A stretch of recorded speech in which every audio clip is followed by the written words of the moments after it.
Hey, everybody. Welcome back to Between Sundays. Pastor, are you ready for this? Yeah. Are you really ready for this? I don't know, but give it a go. All right. You want a dad joke today? All right, sure. Let me think. Which one do we want? You have a plethora? Oh, I have a whole catalog. Wow. How many tickles does it take to make an octopus laugh? Tentacles? 10 tickles. Did I get it? 10 tickles. Oh, there you go. Wow. Yeah. Is that a good one? Pretty good. Okay, I'll give you one more. Okay. Why are pirates so good at singing? Why are pirates so good at singing? I have no idea. They work at Disneyland? I don't know. No, because they can hit the high seas. Okay. Hey, wow. listen, hopefully that brightened your day.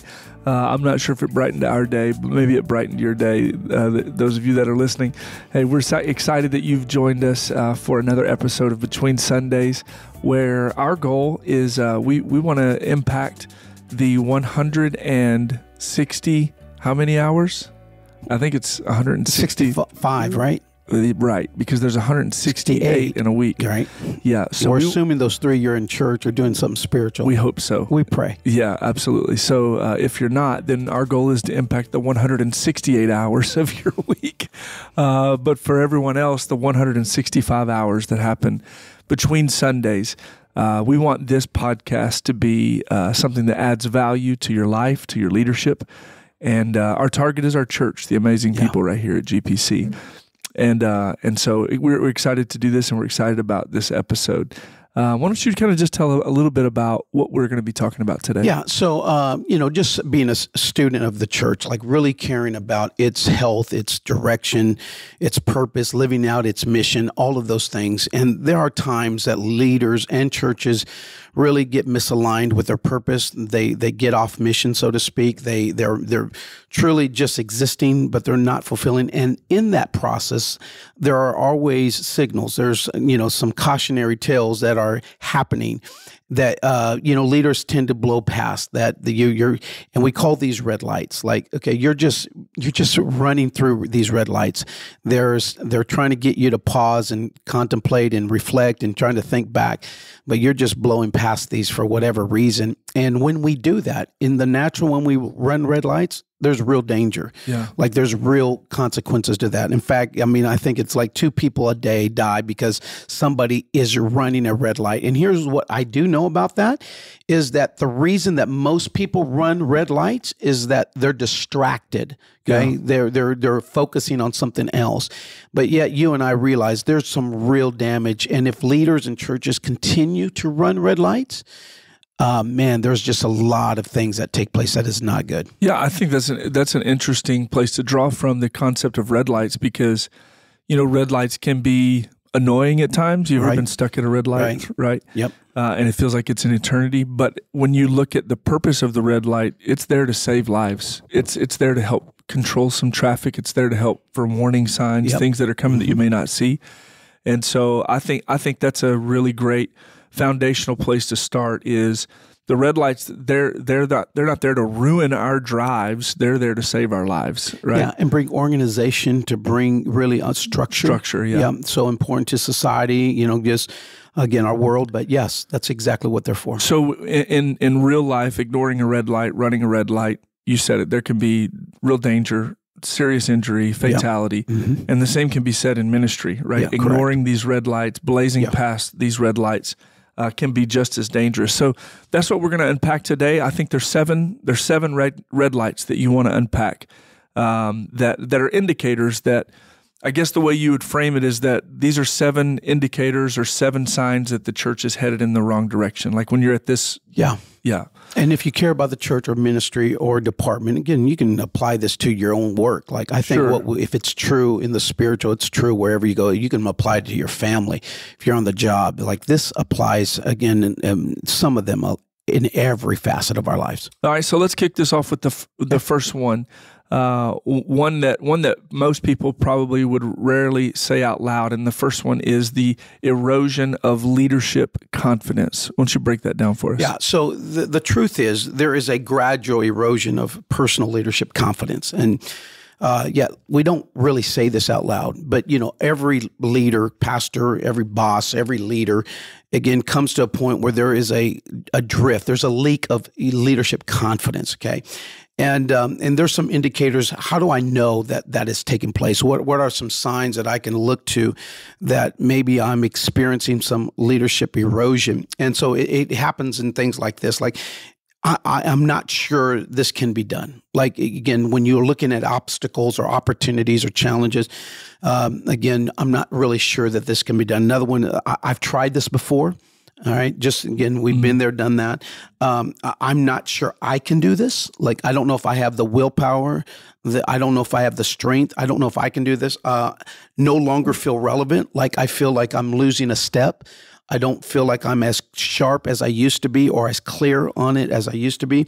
And then really frustration, like there's a low level of frustration. You're not excited. Things frustrate you more. Yeah. The challenges frustrate you more. You're seeing the negative side of things more than the positive side of things.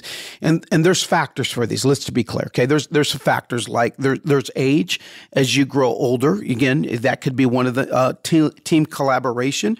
Again, just not everybody on the same page. We're talking way more about things than actually putting a strategy in place or actually working towards some progress. Failed attempts, like we've tried things and it just blew up in our face, didn't work well, didn't go well.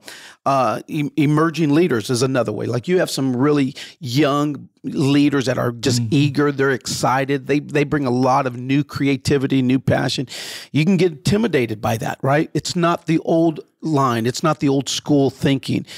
Technology definitely can bring you where you're like, I don't know if I can do this anymore. I don't know if I can really handle all the nuances and the newness. I don't know if I can really, run with these fast runners anymore. Another one is disconnected with who you are. Like, younger you or a different you had clarity in your calling. You had clarity in your purpose. You had clarity, like, this is what I'm made to do. And then all of a sudden something shifts and something changes in you.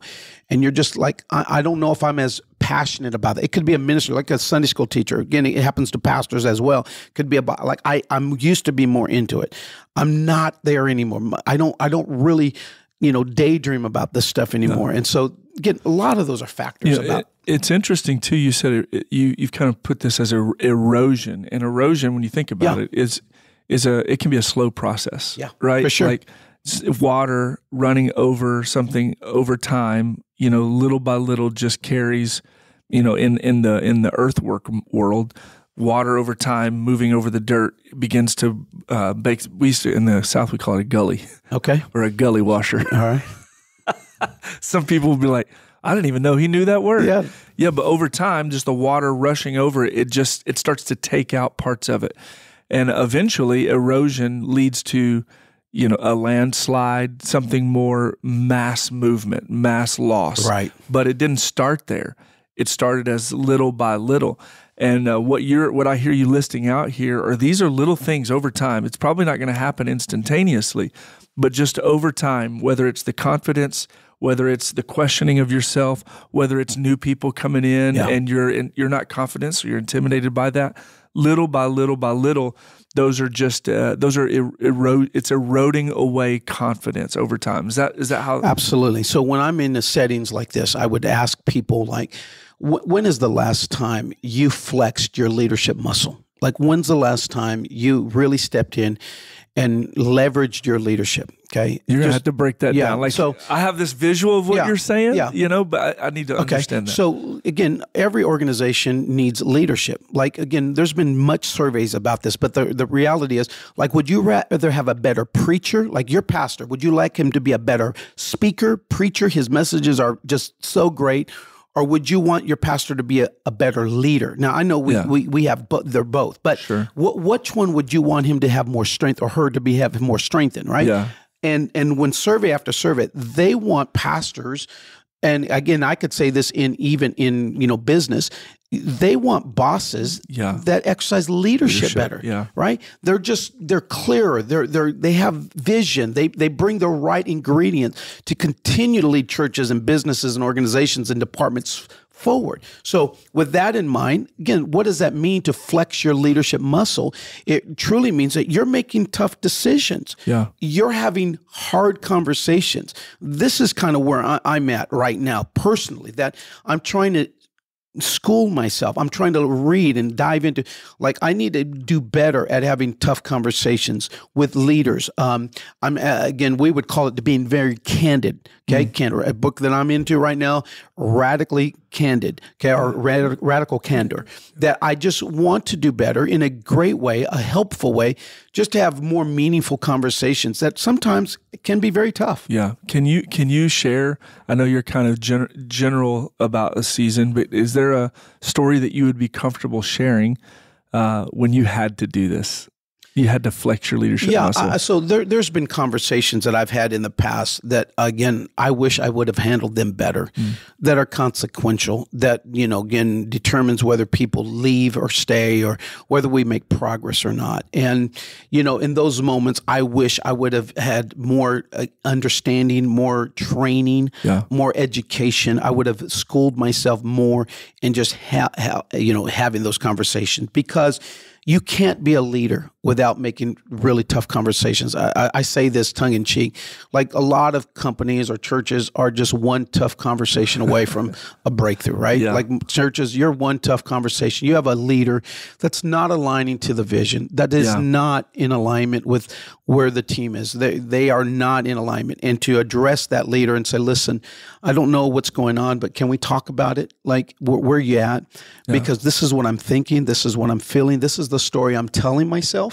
It may not be the right story, but finding a way to build a bridge to have a really meaningful conversation. Let me ask you this on this topic, because, some people, it seems like they have no issue flexing their leadership muscle. Okay. So I think there can be an unhealthy side of that as well. Yep. So just briefly explain the difference in powering up and flexing your leadership muscle. I think it's motive. Okay. I think a lot of people I know that love powering up, just love letting you know they're the boss. Mm-hmm. There's a deficit somewhere they're trying to make up for, right? Gotcha. There is an insecurity. There's something that has happened, and they need you to know they're the boss. They need you to know they have power, right? Which is interesting, because like you're talking about sometimes you need to flex your leadership muscle when you're potentially dealing with a lack of the erosion of leadership confidence. Right. And so the same symptom could cause could result in the same action item, right? So someone is suffering with a lack of confidence, so they power up, right? They flex all the time. Yep. But the heart of it is what I'm hearing you say, the motive. Why am I doing this, Why am I doing this, right? Because there's a lot of leaders, they mask insecurity with power, authority, always having to be alpha in the room, whatever. And that's not what we're talking about. Right. That's not what you're saying here. No, I think the heart of this is that you're trying to make things better. I'm trying to make you as a leader better. I'm trying to make the organization, church, better. Love that. Right? The heart of it is I'm not trying to make my life better or prove who I am. I'm trying to make something better in a really good way. Like there's a healthy way, there's a kind way, there's a clear way to do this. Let me ask you this last question before we transition to the next red light.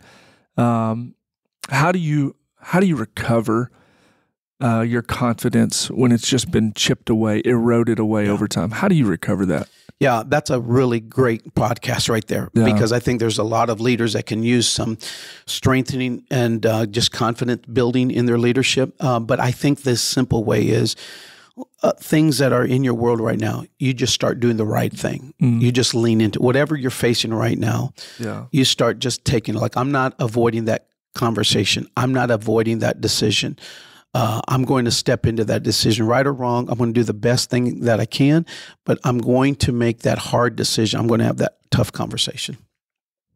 Interestingly enough, last night we were in our small group, and I think it was Dr. Norris that said this. He said, sometimes you just have to take the next thing, take the next step, whatever's next, right? Whatever's right in front of you.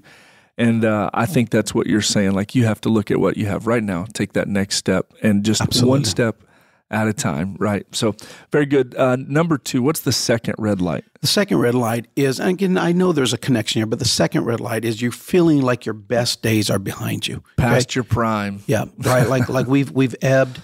We're on the downhill slope now, and churches can feel that. Leaders can feel that. Again, marriages can feel that you feel like the best days are behind you. And so this is where, again, when you feel that, it really is a demotivator. It's a drainer. It's something that, again, is hard to begin to wrap your spirit around, but you recognize and you feel that my best days are behind me. So this is tough, right? Because you said probably everyone at some point, and this can tie into the first one too, that erosion of leadership confidence. What would you say are some key indicators, like you're wrestling with? Hey, I'm thinking, whether I am or not, that I'm past my prime. I think some of the first things in what we talked about in the first indicator, but in my mind, when I look at this best days is, you just lost your excitement. There's no joy in what you're doing. Like there's times that I come beside leaders and even myself and say, do you still have joy in this?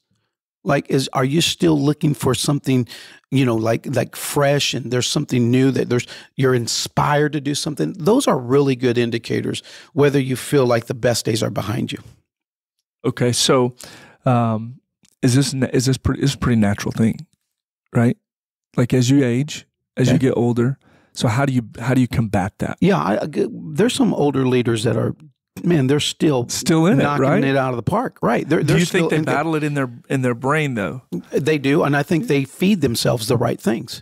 What you feed yourself, if you continue to, nourish that doubtful feelings, and you nourish those negative thoughts, it's going to affect how you feel. But if you tell yourself, you know what, hey, I can do this. I'm going to try, and you have little indicators and wins that just fortify. It's not like you're psyching yourself out, right? It's not like you're just trying to be positive, but man, the world's falling apart. Yeah, you see indicators that you're still in. There's wins. Yeah, one of those ways is we call it like you bend the curve. Okay, this is some teaching about when something is ebbed and something is not firing on all the cylinders, the way that great leaders continue to move something forward and, hey, our best days are not behind us, is they bend the curve, okay? So just think of a hill. So when you're cresting the hill, great leaders understand what season they're in, what timing they are. They know, hey, we can't wait till we're on the downhill slope before we get something new, exciting, something exhilarating. We need to bend the curve where we say, this is now what we're challenging, what we're doing now. This is what I feel the direction for us now. And it brings a renewed vision, brings a renewed purpose, brings a renewing of the leadership. Yeah, so I'd love to hear a little more about that specific thing, because I'm just thinking, of course, we always think in the church world here, but all of this, but specifically this applies to any leader, like any mom, dad, CEO, business owner, whatever. They are at some point may feel like their best days are behind them. So, and passion leaks. I love that you said that one of the ways to combat this is to constantly be feeding yourself with current, new, what's relative now. Like you say all the time, I want to stay on the bleeding edge, right? I want to be right there. I'm not going to mail it in. Like that's why you read so much. You listen to, every time I get in your car, there's a podcast on, there's something. You're constantly feeding yourself with current leadership principles where the world is right now. So what are some ways that leaders, whether that's a business owner, mom, a church leader, can reignite their passion and believe again? Yeah. So again, these are not original with me. Again, this is stuff that we've learned. Okay. So just note that. But I think one is you think big inside the box. Okay. We always think about thinking big outside the box. Okay. Like, hey, I'm an out of the box thinker, but there are times where you just need to think inside the box. Like, here's my reality. This is my lane. How do I really think, how do I take what I'm doing to another level? How do I improve what I am doing? I'm not thinking of something new. I'm thinking of how to improve what I have. So thinking big inside the box. What are the possibilities, right? How can we do this better? Those kind of things. I think another thing is, this is a lot of thinking here, but see abundance, not scarcity. When you begin to fade, when you begin to think your best days are behind you, you think, man, I need to batten down. I need to get more fearful, okay? And again, there's being cautious. I get that. There's being conservative, being smart. I totally get that. But also, there's something that does your brain. Like, abundance. Like there's more than enough. God is a God of all things. I mean, he owns a cattle of 1,000 hills, right? Cattle on 1,000 hills. So we recognize there is you have a decision. Do I train my brain to think abundance or scarcity? That's a huge thing right there. I think another one is you don't wait until you got all the ducks in a row and everything's perfect and everything is organized. Sometimes you just got to start. And then you tinker and figure it out as you go. Yeah. That hesitation has caused a lot of people to miss an opportunity. These are just things when you feel like your best days are behind you, man, you just dive in, take that first step, risk, step out, and then you can, in good faith, you begin to clean up what happens next. Yeah, you think like automobiles, airplanes. Like they're not what they were. They're not now what they were. Somebody had to start, right? The Wright brothers, that first, you've seen the little clips or whatever, read the stories about them with the first airplane and all the, like there's no chance in the world anybody would be buying airplane tickets to get on that right now. For sure. But if that didn't happen, we wouldn't have what we had today, right? So somebody has to go first. Somebody has to start. And so, I think taking that first step. What's another just way that they can continue to like reignite that passion? Yeah, I think you're going to have to push through the critics. Okay, so there are always going to be those that just put doubt, that are going to criticize what you're doing. And at some point, you're just going to have to let them talk, and you're just going to have to do. Okay, this is a head game. This is an emotional game. People get messed up really big when somebody rains on their parade or doesn't say something that they feel is uplifting or positive. You're going to have to forge through that and say, no, I believe this is the right thing, and let the critics continue to talk. Yeah. How do you give me one tip on how you do that? Like whenever there's a lot of noise, how do you just keep going? I don't know if it's a positive or negative, but I can pretty much let things go. Okay. Like you can say it, but I'm not going, it may be, I don't know. But again, there's a lot of people that have doubted the journey here. Like they never dreamed we would do and have and build and accomplish and any of that. Right. And again, we're still striving really hard. But you cannot let that just sink in your spirit. Like one person said, you can have hundreds of people love you. Pastor, you did great message. Man, it fed me. Thank you for preaching it. And then you have one idiot come and say, whatever. We talked about that last episode. I can't live that way. I'm not going to live on that. Right. Let them talk. Yeah, got it. And it kind of feeds in a little bit to this next one, right? This next way you keep igniting the passion. What's that? Keep igniting the passion. I think you just got to continue to feed yourself some great things. Surround yourself with people that continue to speak into you in a positive way. You have to. Who said this? I don't remember who said this, but you have to limit the people you allow to traffic and leave dust in your brain. Oh, wow. Yeah. Okay. You can't just let anybody walk into your thoughts in your brain and leave residue. Yeah. You got to be very careful. Be careful who you let speak into your life. Yeah. That's great. Okay. You have a point in here about thinking. I love this because I think this is a lot of leaders need to hear this, especially if you deal with the scarcity mindset about thinking mission first and then resources second. Yeah. And that's scary. Yeah. Like that can be a scary thought. So how do you do that? I think a while ago, a long time ago now, there was this thought that came through that said, you can how things to death. Yeah. Like, how are we going to do that? How are we going to afford that? Yeah. How's that going to happen? How are we going to be able to accomplish that? How's that? You know what I'm saying? You can how things to death before it ever gets a chance to breathe its first breath of life, right? Yeah. So you got to sometimes just say, you know what? God will provide. We're going to do the best thing that we can and just let miracles take place. And I do believe that. I believe when the world will get out of the way for somebody that knows where they're going. Yeah. And so you just think this is the right path and the right resources are going to come and the right things are going to happen. And you know what? There's a principle there. I don't know what it's called, but there's a principle there. Somebody would say that God honors action or God honors movement. Yeah, I've heard that. Okay, so I love these tips. And honestly, we could have just done a podcast just on how to get your eager back, how to get your mojo back. But these are some great tips. If you're dealing with feeling like if you're dealing with the red light of feeling like your best days are behind you, these are just a few little things you can start to do to get that back.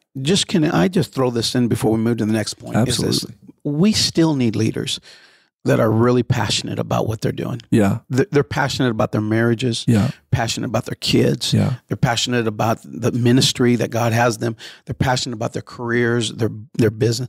We still need great energy-giving, life-giving leaders, people that are in the game, their heads in the game, their emotions are in the game. And man, it just whatever you have to do to stay there, get there, is so vital. So good. All right, the third red light. What is that? The third red light is it's sinister, man. This is so subtle, man. It's just scary. Yeah. But the tendency of all of us as a church is to be an ingrown culture, right? Yeah. That our ingrown culture gradually kills really the church slowly, okay? Yeah. Because you become inward focused. It's about us for and no more. It's like what we want, we like, what we think. This is my church, right? This is for me, right? I pay dues here. You have to serve me. Like this, think of that, right? This is my seat, right? This is at my convenience. This is what I've earned. And that's an ingrown culture. But honestly, the church is made for the outside. Yeah. And churches have a tendency to begin. Again, we have a tendency. I'm not going to blame others. I'm going to put it on us. Churches, GPC has a tendency to think this is about me and I'm comfortable and I'm good. And as long as my family's okay and as long as my world's spinning good, that we lose the fact that the goal is the harvest. Yeah. Right? The greatest challenge pastors have is getting people's hands in the harvest. Wow. That's the challenge. Yeah. How do I get you, if you're listening, into the harvest? Is there someone in your world? Because the tendency is to be, hey, I'm busy. I've got too much on my plate. Like, when did your life ever disqualify the gospel? Like, when did you ever get to the point where, no, the gospel isn't for others. That's for pastors. That's for the professionals. Yeah. That's not for me. Yeah, and that I can keep going. You're getting fired up. I like that. Again, just thinking, because you set this up, like we are going to process it as pastors, the church leaders. But I'm telling you, like this concept, this ingrown culture, it's more than just affecting churches. It can affect companies. It can affect families. When you if we run everything through the filter of the church is here to have a mission that aligns with the mission of Jesus. Right. But I am here as an individual to have a mission that aligns with the mission of Jesus, right? Right. Which is, I want to populate heaven and depopulate hell. I want to introduce as many people to Jesus as I can. So I want to serve. Absolutely. I want to be involved. Absolutely. I want to be a small group leader, right? So think of it, if I put it through the filter of an ingrown culture for business, for family, for church, it really is all the same mentality, and it all comes back to it's all about me. It's all about what I want, right? So families, I would say the way this looks like in a family is you hunker down. You're so scared of what the world, all this, and so you just us four and no more. Right. And so that's ingrown culture. Right. A business, it's all about the bottom line. It's all about me. But Jesus modeled others first. The life of Jesus modeled, this is not about me. I mean, God robed himself in flesh. Right. I mean, what other example do you need that this is not about me? So he was modeling, teaching, all of his ministry was about everything I do every day is about, I'm willing to be inconvenienced. I'm willing to be right. I'm willing to take time. I'm willing to have margin for others. That is the opposite, the antithesis of an ingrown culture.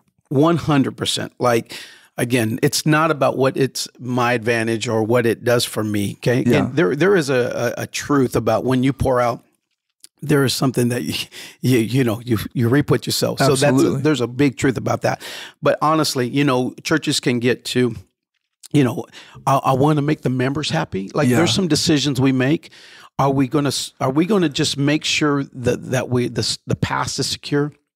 Or we're going to reach for our future? Yeah. Those are some tough decisions. Yeah. Okay. Are we going to just make sure they're already convinced and they're already saved and they're already redeemed, or that they're good? Or are we going to reach for people that make our culture us uncomfortable? Yeah. Right. Let's think about that. Like, can somebody come into our church and it's not what you think or what you are comfortable with, but yet God loves them and God saved them, wants to save them, right? And so there is a risk. You got to push against the status quo. But honestly, the church exists to reach out to others. Yeah. I'm feeling I'm feeling the weight of this even right now, because I'm seeing this from, we can talk to it from a church body. Like, I'm just literally in my mind, I'm like, on the platform talking to a group of people. Yep. But here's the thing, that group of people is coming together, and they're going to operate based on the way they operate. Like when we're here, it's just a mass gathering of individual cultures. Okay. All right. All right. So if this isn't in your heart as an individual, like, it doesn't matter what we tell you as a church leader. It doesn't matter what we preach. Right. If you only think others whenever you come to this campus, that's not going to be sustainable. But like, if you wake up every morning with the idea, and you teach to your kids, and you model this at your job, that this isn't who I am on Sundays. This is, get ready for it. Come on, somebody. This is who I am between Sundays. Yeah. Like, when we come here, like, our corporate gatherings it's just like this multiplication of what we all do and think and live individually in our world. And so, like, I feel like that there's already a challenge right now. Like, examine yourself. Mm-hmm. Like, examine your day. You even have a point about looking at a calendar. As a church, we should, as leaders, look at our church calendar and say, is this ingrown, or are we considering others? I think the deeper level to that is, Billy, look at your calendar. And does your calendar reflect an ingrown culture? Are you only trying to do this, this, and this for the benefit if your last name is Haley?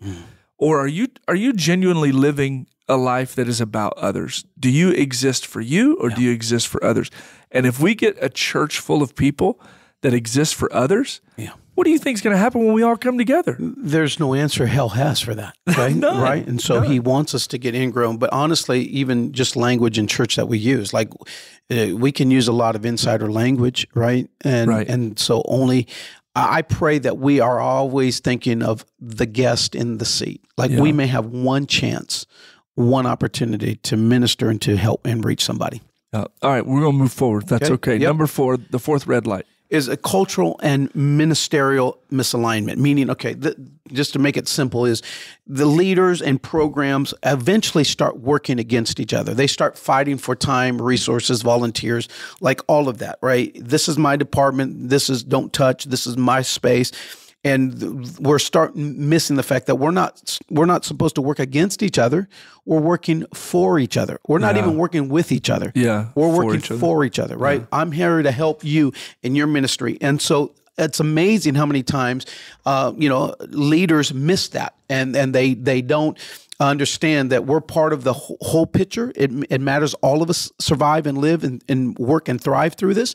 And so, again, a lot of times we've been there where there's been a misalignment. People, again, are thinking it's about them. They want priority. They want prominence. They want the resources.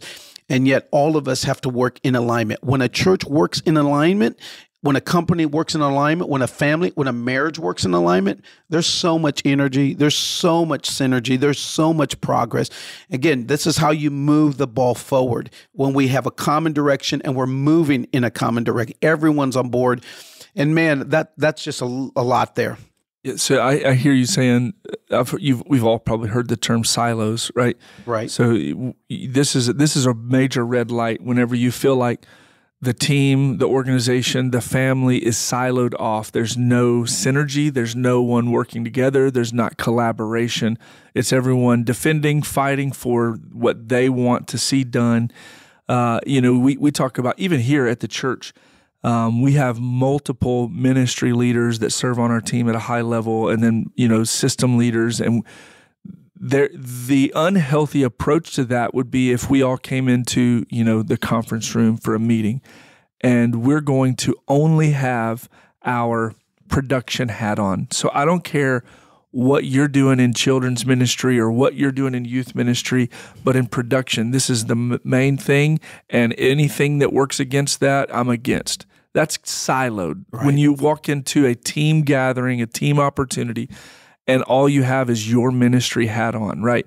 That's not collaboration. That's siloed off. Right. But when you come into these rooms, opportunities, meetings, you almost have to take your individual ministry hat off and you put your organizational hat on. What's best for the organization? What's best for the organization according to the vision and the mission of the organization? So for a family, I believe families should have visions and missions for their family. So you take your individual dad hat off and say, what's best for the family here, right? What's best as a CEO? It's not about me. What's best for the company here? So I think that's why this is such a red light, because if there's misalignment, whether it's culture or ministerial misalignment, there's going to be more and more, the ripple effect of that is more and more silos and individual people fighting for what they want as an individual. Absolutely. And sometimes it's selfishness. Sometimes, a leader is just his motives or her motives are not right. Yeah. So, they're going to work towards their advantage and again, mess up the whole culture of the church. There's a line here that I think is fantastic. Don't confuse cultural alignment with organizational agreement. Like there's a lot of people that have false unity. Okay. Yeah. There really is a false harmony, a false peace, so to speak, right? But really, again, secretly and behind the back, they're speaking a different language. They're telling a different story. That's so damaging. That is so damaging when you're moving in one direction, your church, okay, and we're casting. It's like this, okay? If we say, hey, we're all in small groups, and some leader says, I don't want to be a small. I'm out. The small group's not for me. Yeah. That is a misalignment. That is so wrong. That is, again, a teacher is in a Sunday school. They're saying, "Hey, we're teaching this curriculum. We're teaching about Joseph this week, this month, okay?" And somebody says, "I don't feel like teaching about Joseph. I'm going to talk about Martha." Okay. Yeah. That's misalignment. I know those are simple ways, but again, they're very practical ways. Indicators, right? Hey, we're trying to get everybody involved with this event. And you're saying, no, I'm checking out. I'm going to do another event. I'm going to go on vacation. Okay, hey, we got a big Sunday, Easter Sunday coming up. Man, we would love everybody here. No, I think I'm going to. Again, misalignment happens in a lot of different ways. And every time it's just chipping away at the future, chipping away at the synergy, the moving forward of the church or organization. We gotta move on. But do you ever think like, okay, people who think like that and do that, they would never be okay with that if they were the leader in charge? Never. Think about it. Like the actions that people take at times. Right.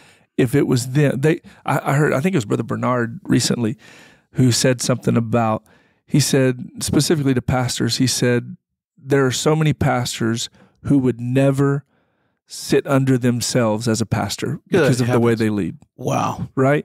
And there are some people who would never want someone on their team that operates and thinks the way they think. That's right. Right? So that's why alignment, I think you said there's a difference between cultural alignment and organization agreement. We're not looking for just people to say, okay, and then they walk out of the room, right, and have extra meetings and have a different opinion. It's okay to have different opinions. For sure. But at some point, we all have to align to the same thing, the same vision, the same culture, right? We don't have a bunch of different church cultures at GPC. I mean, we could go down a deep rabbit trail there, and probably people would absolutely disagree with us. But the reality is we have one vision, we have one culture. We may have a diversity of races and ethnicities, but there is one culture at our church. It's a church culture. It all has to align. And so when something comes in and works against that, nope, we're going to align to this one culture. And and churches, organizations fight this all the time. Yeah, and again, in an alignment, there is someone that's going to have to sacrifice to keep that alignment. Wow, yeah. Okay? Somebody's going to have to surrender something. Yeah. It may be your preference or an idea that you had or something that you want, but there is going to always be, leaders always understand, I'm going to have to surrender some of that to keep an alignment. Yeah. And I don't just get involved because I like it.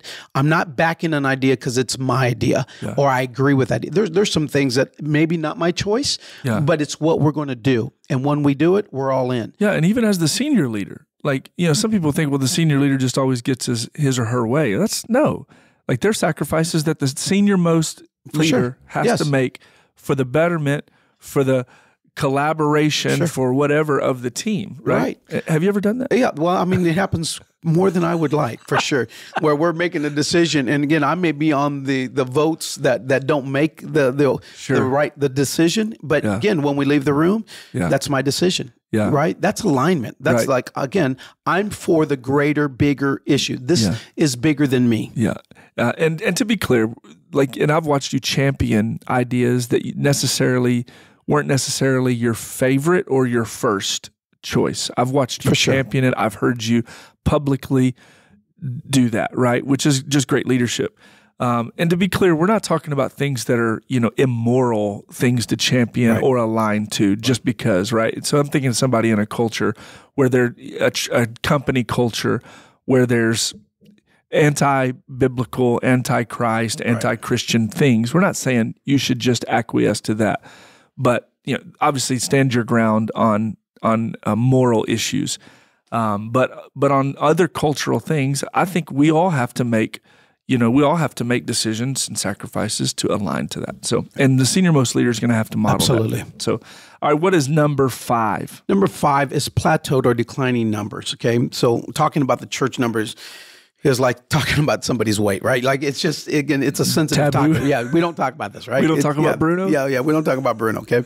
But honestly, churches in a whole are declining, okay? COVID has done a number on a lot of churches. And so even this church, as I tell people, again, they've heard it before, we lost during COVID about 125 people. We're not back to that number yet, but we are definitely building towards that, and momentum is definitely building. But again, you can't run from numbers. Numbers are always going to tell the whole story. They're going to tell you the truth. And so at some point, you got to let numbers just speak. And so when leaders are blowing past red lights, they spiritualize things they don't like, right? Like, okay, we're under spiritual attack. Like, the enemy's working again. And I get that. That is true, right? Sure. But we don't really want to face those numbers and just say, okay, let's recognize where we are. There could be some extenuating circumstances, like difficult decisions that we've made. It could be natural reasons, things out of our control. Could be, again, a lot of different reasons why churches are experiencing a decline. And so honestly, we've tried to put some things that we can say, hey, we're going to control the controllables. We can't control everything, but what can we control? Let's monitor that. Let me ask you this. Okay. Why do leaders, church leaders, business leaders, whatever, get defensive about numbers, get defensive about trends that you're seeing? Why in church, why do they try to spiritualize it? Because I think numbers, again, like how big is your church? I think numbers help us feel better about our own leadership, honestly. Again, it's amazing to me that on the day of Pentecost, there's only 120 people. Yeah. Okay. And even the Bible says it's about, like, the Bible could be very, like, we know there's, 10 commandments, but the Bible says about 120. Like, it leaves you a little wiggle room, like somewhere. It could be 119, 123, could be around there. But, again, specifically, there's numbers for a reason there. Yeah. There's a book in the Bible actually called the Book of Numbers. Yeah. So again, numbers matter, right? But when it's declining or plateaued, whether it's giving, whether it's attendance, whether it's leaders, when we just not focus on that, that's a sign that we're blowing past some red lights that could be damaging to us. So how do you balance caring about the numbers without idolizing them? Because that's where I think that's where you can drift into if not careful. So I think focus on numbers that bring true meaning. Like, how many people are in small groups? Like that, how many people are going through next step? Like, we celebrated, I think, 11 this past Sunday that have accomplished all the process of next step. Like, how many people, honestly, are involved in ministry? Those are great numbers to remind you the health, where you're going, what's taking place. I love to know how many guests we've had, right? Yeah. Again, we have an amazing amount of guests. Right. Those are always just helpful numbers that just, we're going to control the controllables. And we're going to let those numbers kind of help us. So if there's a church organization that is facing this red light, just a couple of tips that you'd give them. So if you're a company and you're facing red lights, and let's just say it's sales, okay? If it's in sales, it's a great just to say, here's reality. Like, leaders establish reality. These are what can we do to fix this. Right? Again, that happens all the time, all over the world, where we just have to let the numbers speak for themselves, and we don't run from them. Probably even a better thing is share the numbers. Okay, like if you're the only one that knows it, that's not helpful. So people need to know, hey, we have this many people in prayer. We have this many people in small. We have this many people that go to church. Like share the numbers, I think would be another way to help. That's great. I remember you did that recently. It was in a church setting where I think you were preaching vision about evangelism, the lean in, and you just. Okay, can I give you one number? Just an example. Okay. So there was a season that every 9 services, it would take 9 services for one person to get the Holy Ghost. That's not comfortable to say. No, that's not. Like, we're an apostolic church. We're a Pentecostal church, right? But the fact that you just let numbers speak for themselves, okay? That's not a number I like. I want every day somebody to get the Holy Ghost. I want again, we preach that. Like, we believe that to the core. We're not backing away from that. That's not a good number. Yeah. But again, just saying that just lets people know, hey, there's something that we need to look into or pray about. That's great. So that red light is there's a plateaued or declining numbers. For sure. All right, number 6. Lack of discipleship. Okay, for church setting, again, our mission, again, if we're called to do anything, we're not called to have Sunday school. We're not called to have small groups. We're not called to have music. We're not called to have first impressions. No. We're not even called to have a building. Think about that, right? But we are called to make disciples. Absolutely. And so that is a huge indicator. Like, again, I love this statement. We are comfortable being a Christian. We're just not comfortable being a disciple maker. Okay. But we got to keep casting that vision. You, if you're listening, me and you, we are called to be disciple makers. Yeah. So there has to be somebody in your life that you are help shaping and pouring into and investing in, praying in, that they become a disciple of Jesus Christ, a follower of Jesus Christ. Yeah. Man, and this is why the church is shrinking. Like, discipleship is the issue that's on the radar screen. Like, how do we do evangelism? Like, in the conversation, what's the difference between evangelism and discipleship? In my heart, it all connects. Yeah. Man, it all connects, right? Yeah. And so we are called to be disciple makers. Yeah. And when we don't talk about that, share that, cast that vision, give examples, share stories about, again, that's a red light. Why do you think this? I mean, it sounds so simple, right? Like, when you said people are comfortable being a Christian, we're not comfortable being disciple makers. I thought, some people are comfortable being a dad. They're just not comfortable raising their kids. Absolutely. And so, well, no, then you're not a dad. Yeah, absolutely. Like you can't say I'm a Christian, but I'm not a disciple maker. No, that's like saying I'm comfortable being in a car. I just don't want to drive. Yeah, I just want to sit in the. Well, you're not a car. Yeah, like you're not operating in what you're supposed to do. Like, so that's a great analogy. Why is this simple missional core? I mean, it should be the core of every church for sure. It should be the core of every follower of Jesus, not just the church. Why is this often neglected? Yeah, that's a deep question. Okay, and I think there's a lot of great answers that could come to that. But honestly, it's a hard issue. Okay. Yeah. Because you know what, here, I have this philosophy. Ready? I really do believe this. Like, I believe what I'm about to tell you. People do what they want to do. Yeah. Yeah, I believe that. Okay? At the end of the day, they don't want to hear that. people do what they want to do. Yeah. If you do what you want to do. So you don't want to be a disciple maker. Yeah. That's the bottom line. Yeah. Okay? But one day, you're going to stand before Jesus. Yeah. And he's going to ask you, what did you do with what I did for you? Yeah. Like, the gospel came to you trying to get to someone else. Absolutely. You are not the dead end of truth. Yeah. Right? Like, who are you responsible for? Like, those are heavy thinking. Yeah. And so when we don't just share that and just, there's no condemnation here. But man, it should pause us and say, honestly, who's in my life right now? Yeah. That I'm praying, investing in. I love this kind of language. Who am I? Who is in my world that I'm inconveniencing myself? To be with him. Yeah. I mean, this is another whole episode here about discipleship and just the way we live our life. But something I'm trying to just in real time, and you and I've talked a little bit about this, but in real time, like this week, like last night, teach, model to my kids, specifically to Grayson, my oldest.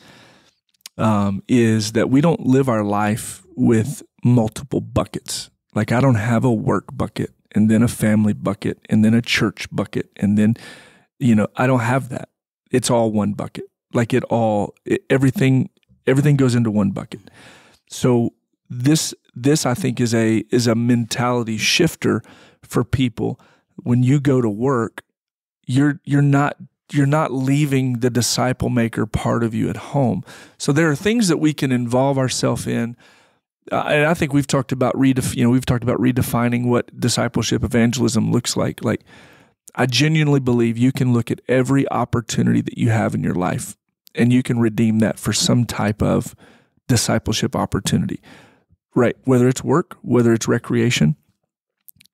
Grayson's playing flag football, and I'm telling you, we're playing football, but we're disciple makers. There's intentionality. Amen. When we go to practice, when we're at games, we're letting our light shine. We're having intentional connections. And I'm teaching Grayson, and literally it's like, oh, you thought we were just here for football. No.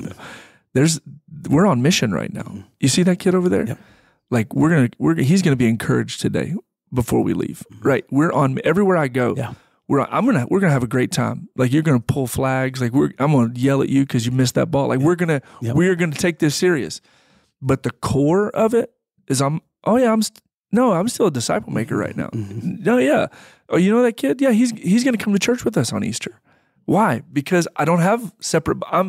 I am a disciple maker, and if we all, and again, I have lots of improvement in this area. But if you could just look at it from that approach, like, we're not saying that every time you have free time, you should be knocking doors and on a corner with a sign. No, but when you go to that soccer game, you're a disciple maker. There's people that God is, that you and I, as pastoral staff of this church, will never have the opportunity that the people that listen to this podcast have with some of the people in their life. We'll never get that. Amen. You know, someone said, like the verse where it said, go and make disciples. The real language is as you go. As you go. Like as you do your life, right, you're going to find opportunities. I'm going to present you with some possibilities. Yeah. You're not going to have to go dig these out. It's not like finding a needle in the haystack, right? It's not what it's as you go. God is going to say, hey, there they are. Yeah. Hey, that one right there. Yeah. I'm as you go, it's going to unfold. And again, that's just when your mind is attuned to that, your spirit is open to that. Yeah, that really does happen. Yeah, that's what the new Jesus modeled that. Yeah, everywhere he went, it was like, oh, here we go. Here's another opportunity. Mm-hmm. Oh, there's a need. Oh, he was just in tune with it. Yeah. And so I think every day when we leave, it's not like I got to put my suit and tie on to head to church to be disciple maker Billy. No, when I throw my hat on backwards and I'm headed to football practice or I'm headed to the grocery store, I'm looking for every opportunity. Yeah. The next connection could be the opportunity that God put in front of me. So the red light that we're talking about is a lack of that. If there's a lack of discipleship in your culture, that should be a red light that you're paying attention to. Last one, number 7. The last one, this is a little curious, but we call it the diminishing noise of children, okay? Yeah. Again, children can be disruptive. Children can be noisy. Yeah. Children can be a lot of things. And again, there's times that we have to, remind moms and dads, hey, this is not a playground, you're right? We want kids to be kids. We need to be careful that we're not knocking over seniors. We're not spilling, we're being mindful. Right. But I can tell you this, when children come into your life, everything changes. Yeah. Okay. That's right. Right. Everything is different. Like, again, our firstborn, when Trenton, again, was born, like, everything changed. I remember in our first home, like, none of the other rooms in the house was done, finished, but his room, it was primed, ready. Funny. Right? Yeah. Everything together, right? You wanted to go in his room. Let's do it. That's the best room in the house, right?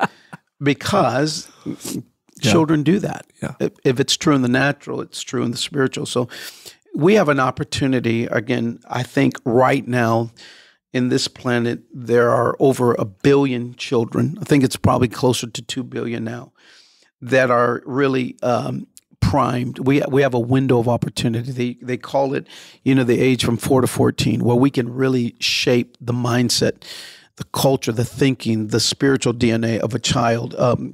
Catholicism is really big with catechism, taking children and just infusing them with doctrine, with faith, and all of those things. There's a reason, because what a child is raised with, he is most likely never to abandon that, because that's shaped him. And so, again, we have an opportunity to really invest and really and try to shape a heart of a generation.